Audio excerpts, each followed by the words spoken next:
जैसे ही मैं Agra Lucknow express way से बुंदेलखंड एक्सप्रेस वे पे जाता हूँ तो 2 किलोमीटर या 2.5 किलोमीटर के बाद ये पहला पुल हमें दिखाई दे रहा है आधा अधूरा।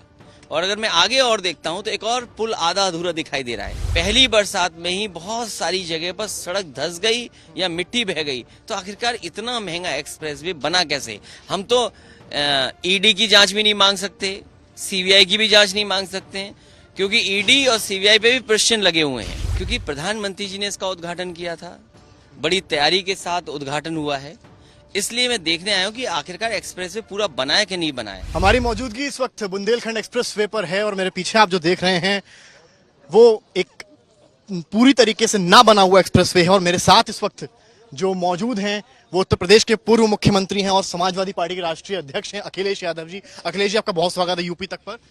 अखिलेश जी, आप जहां मौजूद हैं, आप सैफई की तरफ जा रहे थे, आप फिर इधर आए, क्या देख रहे हैं आप यहाँ? ये जो क्षेत्र है, ये कॉन्स्टिट्यूंसी से मैं चुना गया हूँ, नेताजी लोकसभा के चुने गए हैं, और ये इलाका वो है जिसके गांव-गांव हम लोगों ने वोट मांगे हैं।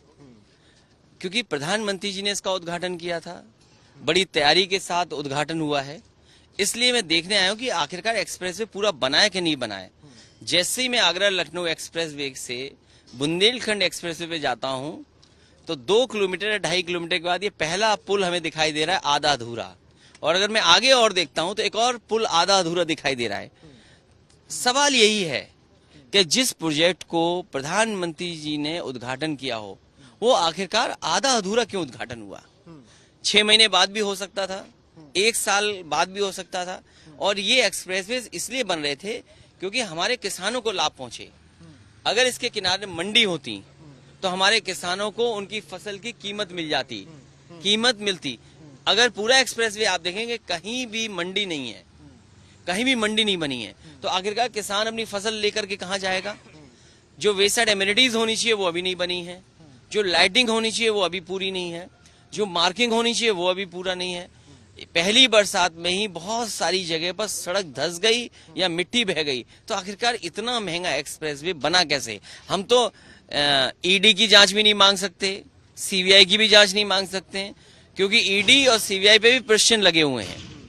आपने सड़क धंसने की बात की, आपका एक ट्वीट भी मैंने देखा, उसमें आपने सवाल उठाया। यूपी सरकार ने कहा कि भाई हम तो उसको बराबर कर रहे थे, तो अखिलेश जी ने जो ट्वीट करा है। नहीं, अगर वो बराबर कर रहे थे, जो मेरे आंखों के सामने ब्रिज नहीं बना है, ये क्या कर रहे हैं? कोई नया ब्रिज एक और बना रहे हैं? कहाँ जोड़ रहे हैं आप? आखिरकार ये ब्रिज भी तो एक्सप्रेस वे का है। तो सवाल यही है, और विपक्ष का सवाल भी जायज है, कि आखिरकार आधे अधूरे एक्सप्रेस वे का उद्घाटन क्यों किया? आपकी सरकार थी, दिल्ली में आपकी सरकार, यूपी में आपकी सरकार है, किस वजह से आपने आधे अधूरे एक्सप्रेस वे का उद्घाटन किया? और फिर यहाँ से गरीबों को क्या लाभ है? आप मंडी क्यों नहीं बना रहे? मंडी बनाते तो शायद लाभ होता। आप कह रहे हैं कि डिफेंस कॉरिडोर बन रहा है, डिफेंस कॉरिडोर में एक भी जगह कहीं भी कोई उद्योगपति आया हो जो कारोबार कर रहा हो? अगर कारोबार हो जाता और अगर पिछले एक्सप्रेसवे में भी काम हो गया होता तो आज बहुत सारे लोगों को नौकरी रोजगार मिल जाते। रेवड़ी कल्चर पर भी यहाँ बात हुई थी, जब यहाँ पर प्रधानमंत्री आए थे, उन्होंने बुंदेलखंड को लेकर भी स्पेशली कहा था। देखिए, मुझे रेवड़ी कल्चर का तो नहीं पता, लेकिन ये रेवड़ी उद्घाटन मुझे लग रहा है। ये उद्घाटन रेवड़ी वाला उद्घाटन है कि आधा अधूरा उद्घाटन कर दो। पार्टी आपकी जो कार्यकारिणी जो है अभी आपने भंग की है, आगे लोकसभा चुनाव अब आगे हैं, 24 में है, आपकी उसको लेकर क्या तैयारी है? देखिए, सदस्यता अभियान चलेगा, नया संगठन बनेगा और पहले से लोकसभा के चुनाव की तैयारी होगी।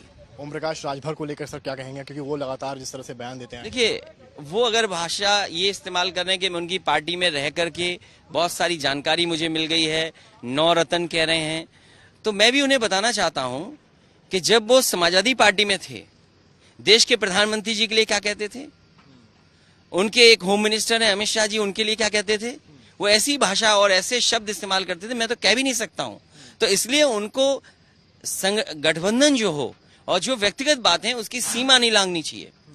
कांवड़ यात्रा चल रही है, आपने भी देखे होंगे विजुअल्स आ रहे हैं, पुलिस जो है जगह जगह कर रही, सीएम ने भी आज करा है, उसको कैसे देखेंगे? नहीं, स्वागत करना चाहिए और फूल वर्षा करनी चाहिए। सरकार को ये बताना चाहिए कि शिव भक्तों को, भोले के भक्तों को जब दूध चढ़ाना पड़ेगा, क्या उस पर जीएसटी माफ होगी कि नहीं होगी? और जन्माष्टमी से पहले दूध, दही, घी पर टैक्स क्यों लगाया सरकार ने? और फिर अगर फूल वर्षा कर रहे हैं, स्वागत कर रहे हैं, तो यही लोग एक फरार आईपीएस को कब ढूंढ करके लाएंगे? आप काफी पीछे से मैं देख रहा हूँ आ रहे हैं। आपने मुझे इस टाइप का एरिया तो दिखा दिया जो सामने मेरे कैमरामैन ने भी दिखाया। और क्या चीजें आपने देखी हैं जो आप चाहते नहीं, हैं मैं तो अभी पहली बार देख रहा हूँ और जिस समय पूरा हो जाएगा कुछ दिनों बाद बहुत जल्दी मैं भी एक्सप्रेसवे पे जाकर के देखूंगा कि इस आधे अधूरे एक्सप्रेसवे को जो पूरा दावा कर रहे थे वो कितना आधा अधूरा है अभी। मेरा एक आखिरी सवाल आपसे, कल आपने विधायकों की बैठक बुलाई है, क्या गुरु मंत्र देने वाले? नहीं, हमारे विधायक की बैठक नहीं है कल। नहीं, अभी बैठक नहीं है। फिलहाल ये थे हमारे साथ अखिलेश यादव जी। जैसा कि आपने देखा कि यहाँ पर बुंदेलखंड जहाँ पर काम अभी पूरा नहीं है, यहाँ पर ये आप पहुंचे, सैफई जाने वाले थे, इनकी गाड़ी का काफिला यहाँ आया, इसके पीछे यूपी तक की टीम आई, उनसे बातचीत करी। कैमरामैन नीरज के साथ समर श्रीवास्तव, यूपी तक।